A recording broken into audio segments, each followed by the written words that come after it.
مشاهدينا ومتابعينا على النمسا ميديا مرة أخرى من العاصمة الإيطالية روما على جانب المنتدى السوري الإيطالي. يسعدنا أن نستضيف أحد أهم الرعاة لهذا المنتدى الدكتور بلال العلي، الأردني الأصل، الإيطالي الجنسية والأردني الأصل، مدير المشاريع والتصاميم في شركة BTP للبنية التحتية.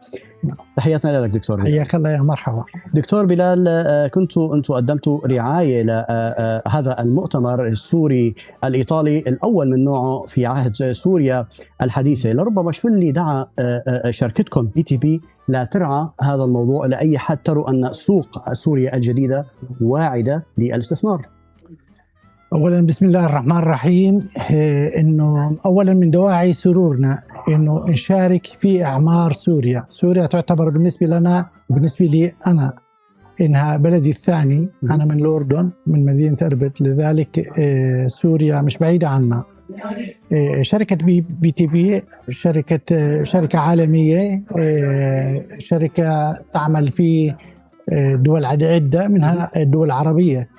يعني دولة شركة تعمل في مجال البنى التحتية من طرق وخطوط سكك حديدية وبنى تحتية، من أعمال كذلك لمجال الغاز والطاقة والبترول.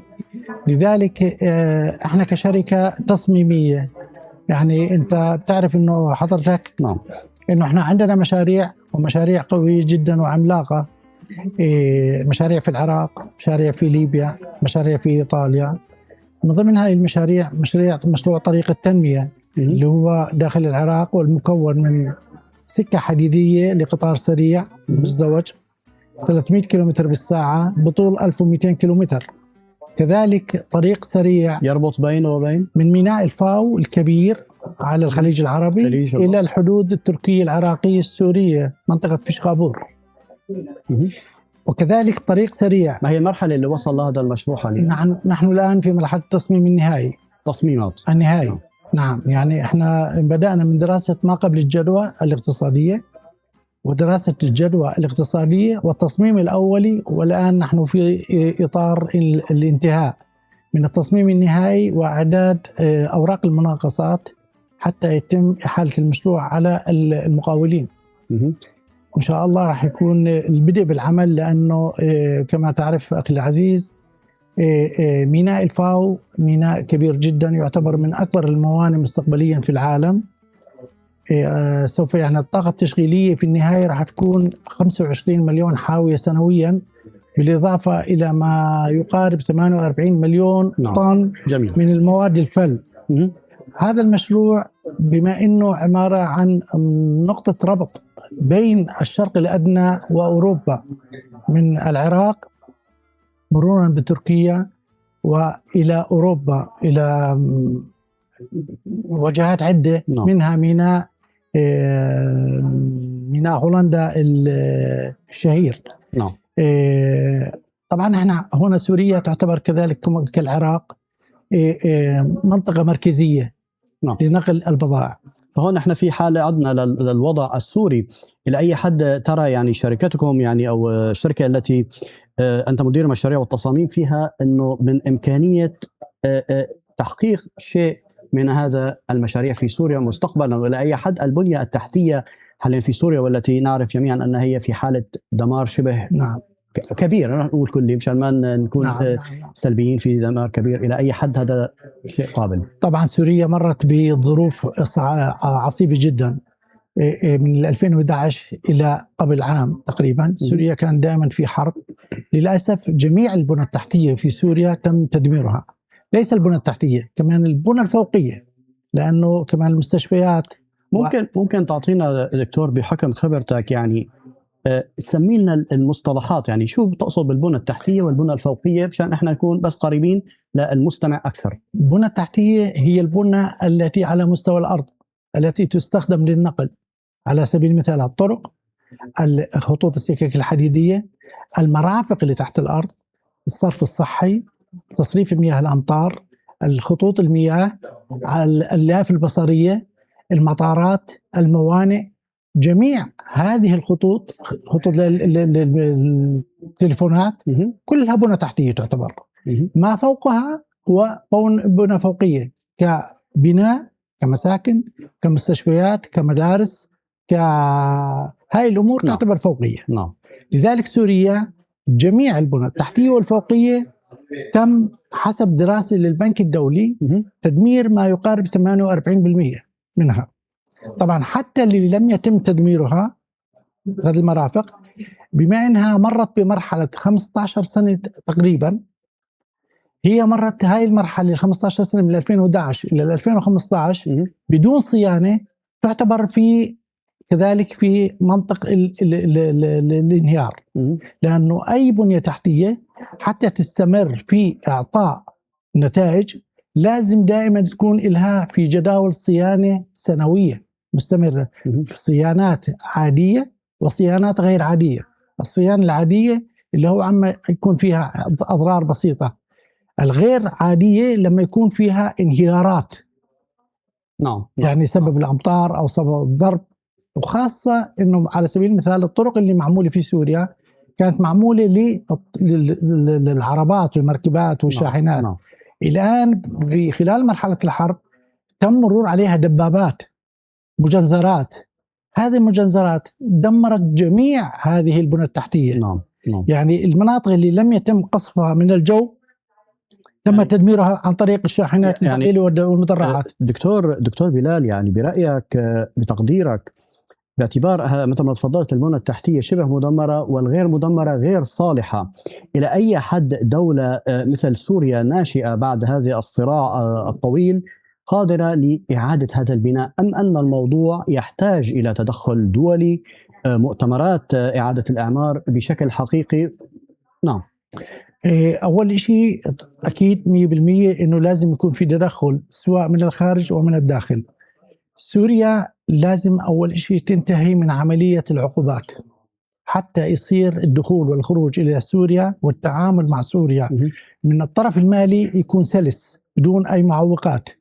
لازم تنتهي من مسألة العقوبات، وخاصة العقوبات المالية اللي تمنع دخول الأموال من وإلى سوريا. نعم. النقطة الثانية أكيد لازم يكون في تعاون ليس فقط من الداخل السوري، كذلك من الدول المجاور، الدول العربية الصديقة، من البنوك الدولية، مع حتى إعادة الإعمار. طبعا سوريا ما بتقدر تعمل بنية تحتية وفوقية يعني كله في لحظة واحدة. لازم يكون في جدول أولويات. الأولويات إنه إعطاء الخدمات للمواطنين مع اختيار لكن متفرقة، ليس في منطقة واحدة. إذا بتعطيها في منطقة واحدة أكثر من طرف يصير عنده الاعتقاد إنه في تمييز، بينما أنت لازم تختار مدن معينة. ما هي الأولويات؟ الصحة أولوية، الصحة، مستشفيات. الإنسان لازم يشعر في عاملين بحياته. نعم. إنه الأمن والصحة، الأمن والصحة، بعدين المعيشة. بس هاي أمور مهمة جدا. لذلك لازم يكون في تصنيف للأعمال الأولوية بالتوازي مع بنى تحتية قوية، حتى إنه الناتج المحلي السوري والاقتصاد السوري يبلش يساعد، يكون في تنوع بالاقتصاد السوري. الاقتصاد السوري ما بيقدر يرتكز، يعني ما بيقدر يرتكز على فقط الزراعة أو الصناعة. لازم يكون في التجارة، لازم فيها سوريا عندها غاز وبترول. نعم. لازم في الإنتاجية، إعادة الإنتاجية، إضافة لطرق العبور. طبعا الطرق إذا ما كان في بنى تحتية ما في أي مجال إنه يكون في تطور للدولة. نعم.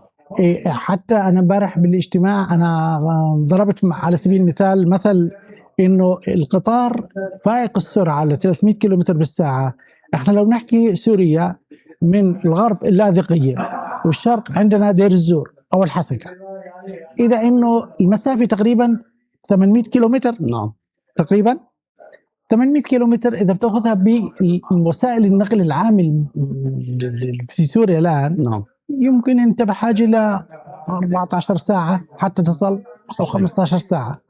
لو في نقل سريع قطارات المسافة 800 كيلومتر أنت بتقطعها ب3 ساعات. لذلك أنت قربت المسافات بين المدن. نعم. ما في المسافات تاي.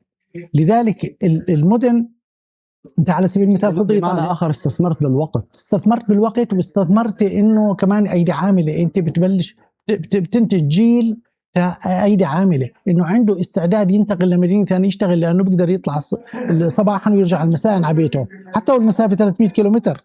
كمان انه بتعطي مجال انه الاستثمار على طول الخطوط البنيه التحتيه. نعم يعني في مصانع، لانه لما يكون في خط سكك حديديه او طرقات، شبكه طرقات حديثه، بيكون سهل حتى على المواطنين السوريين انتاج او بناء مصانع قريبه من هذه المناطق، بصير فيها عمليه النقل والنقل الى الخارج سلسه وسهله جدا. نعم. سؤال الأخير دكتور بلال، كيف يعني اطلاعك على يعني طموحات الدولة الإيطالية لربما في الاستثمار في سوريا، إن كان خلال البنية التحتية أو قضايا أخرى، خاصة أنه أنتم كنتوا يعني كراعي لهذا المؤتمر؟ طبعا جميع الدول حتى إنها تستثمر بأي دولة لازم ضروري يعني عامل أساسي إنه لازم يكون فيها أمن وأمان. يعني في استقرار، وسوريا إن شاء الله والحمد لله الآن هي في مرحلة استقرار. لذلك كل الدول عندها اندفاع وعندها رغبة في الاستثمار، لأنه الدول الغنية أو الأوروبية على سبيل المثال إيطاليا تمتلك القدرات من البشرية والصناعية والإنتاجية.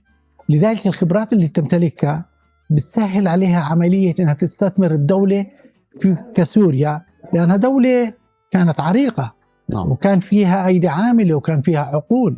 لذلك من السهل أنه تستثمر، وخاصة أنه المسافات قريبة. لكن الاتصالات لم تبدأ بعد يعني في هذا الصدد.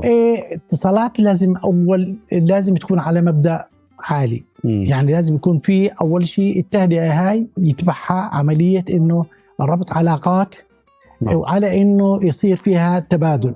احنا كشركة BTB احنا عندنا استعداد كامل انه العمل في سوريا بكل الطرق، لانه سوريا بالنسبة لنا كذلك يعني تعتبر منطقة استراتيجية، هي حلقة وصل بين الدول العربية خاصة الخليج العربي وأوروبا. ودائما احنا بنشجع على انه يكون البنى التحتية وخاصة البنى التحتية انها تكون في نفس النظام.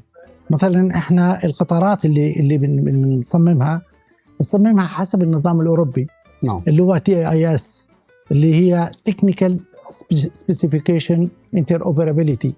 يعني نظام القطار المستخدم اللي مثلا على سبيل المثال من العراق، واللي بنعمل نكون كمان بسوريا، انه ينطلق من الخليج على سوريا ويروح على روتردام في هولندا، ونفس النظام من حيث نظام الإشارة، نظام الاتصالات، نظام السكك، نظام الكهرباء، كلياته معروف على نفس النظام. لذلك القطار بنطلق من الخليج ما في داعي يتوقف على الحدود، ما في داعي يغير القائد القطار، لأنه هو حسب المعايير والمواصفات الأوروبية بعرف شو هو نظام الإشارة، شو هو نظام الاتصال.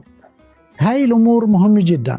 لذلك احنا لازم حتى نبني بنى تحتية مفيدة لسوريا، لازم تكون هاي معمولة بطريقة على أنها تكون عابرة للحدود، إنها تنقل سوريا إلى كل أطراف أوروبا، ليس فقط على الحدود السورية، داخل الحدود السورية. دكتور بلال العالي، مدير مشاريع والتصاميم في شركة BTB للبنية التحتية، شكرا لك على هذا الحوار الرائع. شكرا جزيلا. شكرا لكم. إن شاء الله إنه سوريا ترجع أفضل من قبل بإذن الله تعالى. إذا مشاهدينا ومتابعينا، نشكر لكم حسن المتابعة وإلى اللقاء. صبر، يعطيك العافية.